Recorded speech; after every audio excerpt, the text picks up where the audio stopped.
औज़ु बिल्लाहि मिनश शैतानिर रजीम बिस्मिल्लाहिर रहमानिर रहीम। अस्सलाम वालेकुम। उम्मीद है आप सब खैरियत से होंगे। कल का मैं वाक़या सुनाता हूँ आपको कि जब आदमी परेशान होता है तो अल्लाह उसको कैसी तसल्ली देता है। काफ़ी बीन के तंग था, बीन के बातें सुन सुन के रास्ता भी नहीं, ऐसे ही होता है। फिर सब्र करना पड़ता, कभी नहीं होता, दुख तो होता ही है बहरहाल। फिर भी तो मैं सुन रहा था कुरान में, मैं वो लगा लेता हूँ, चलो दूसरों की बातें ना सुननी पड़े, अच्छी कान में अच्छी आवाज़ आए। तो मैं आया भी तुम्हारी मदद करेंगे वो निशान लगे हुए घोड़े, जिसके ऊपर निशान लगे हुए होंगे। मैंने देखा दो बगियाँ खड़ी हुई हैं, घोड़ों को निशान लगे हुए। मैं उसके पास से गुजरा, मैं देख के हैरान रह गया। तो मेरी वो सारी परेशानियाँ ही ख़त्म हो गई हैं। हालांकि वो मैंने खड़े किए थे वो सारे नहीं।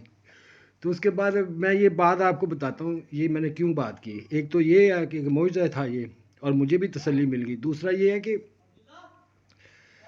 अल्लाह ताला हर एक के साथ प्यार करता है। ये नहीं कोई ख़ास, ठीक है कुछ कमज़ोर होते हैं, कुछ मजबूत होते हैं, ये भी इम्तिहान ही होता है। तो कभी भी ख्याल नहीं लाना चाहिए कि अल्लाह मेरे साथ कलाम नहीं करेगा। अल्लाह हर एक के साथ करता है कलाम, हर एक के साथ बात करता है। आप उसके साथ कहें ऐ मेरे मौला, ऐ मेरे रब, किसी भी अच्छे नाम से उसको पुकार लो तो वो आपको आवाज़ ज़रूर देगा। आपके ज़हन में आवाज़ आएगी, हाँ, लेकिन आप उसको वहम समझेगा, कहें कि ये तो मेरी आवाज़ है। नहीं, ये उसकी होती है। कैसे, मैं आपको बताता हूँ। अल्लाह ताला कहता है कि ऐ मेरे नबी, वो पत्थर तुमने नहीं फेंके थे, वो मैंने फेंके थे। फिर एक जगह भी फरमाता है जो जो मेरे रास्ते पे चलता है, इंसानियत के रास्ते पे, प्यार के रास्ते पे, फलाह के रास्ते पे, तो फिर मैं क्या करता हूँ, मैं उसके कान बन जाता हूँ जिससे वो सुनता है। मैं उसकी आवाज़ बन जाता हूँ जिससे वो बोलता है। मैं उसके हाथ बन जाता हूँ जिससे वो पकड़ता है। मैं उसके पाँव बन जाता हूँ जिससे वो चलता है।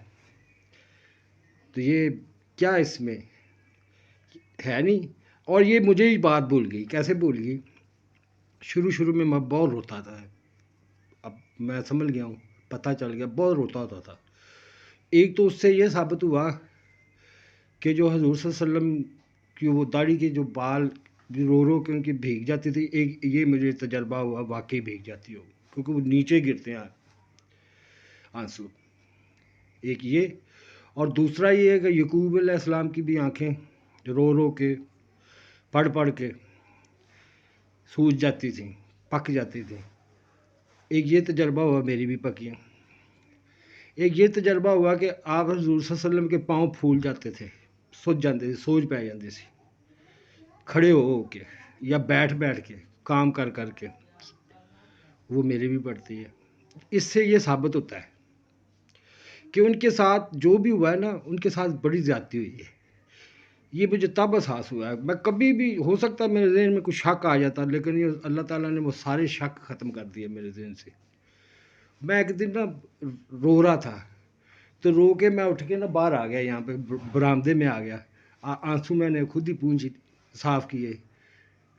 अल्लाह का ख्याल तो था ही, तो मैंने कहा अच्छा अल्लाह ठीक है, तूने हौसला तो मुझे दे दिया, तो कभी मेरे आंसू भी पूंछ ले। मैं आप ही आपदे पूंछना, जिवें यार नाल गल करी दी, कभी आंसू ही पूंछ दिया कर, मैं तो आप ही पूंछना, आंसू साफ करना। तो अल्लाह ताला पता ही कहता मैनू, कहता तू किन्ने साफ कीते सी, अगे जेडे आंसू साफ किए वो किन्ने साफ किए। मैं गौर ना सोचा, मैं कीते तो मैं, फिर मैं को वो तो अल्लाह के बिन के, अल्लाह आपके अंदर होता है। और ये नहीं कि ख़ास बंदे, वो जो कोशिश करे उसके ही अंदर होता है। और फिर सबसे अल्लाह ताला कहता है मैं टूटे हुए दिल में रहता हूँ, दुखी दिलों में मैं रहता हूँ। वहाँ पे अल्लाह का ठिकाना, ये महल नहीं होते बड़े बड़े बड़े बड़े पहले सोने लगे हुए दरवाजे हमने तो लगाए हुए ना, नहीं नहीं। अल्लाह ताला कहता है मैं टूटे हुए दिल में रहता हूँ। अल्लाह हाफिज़।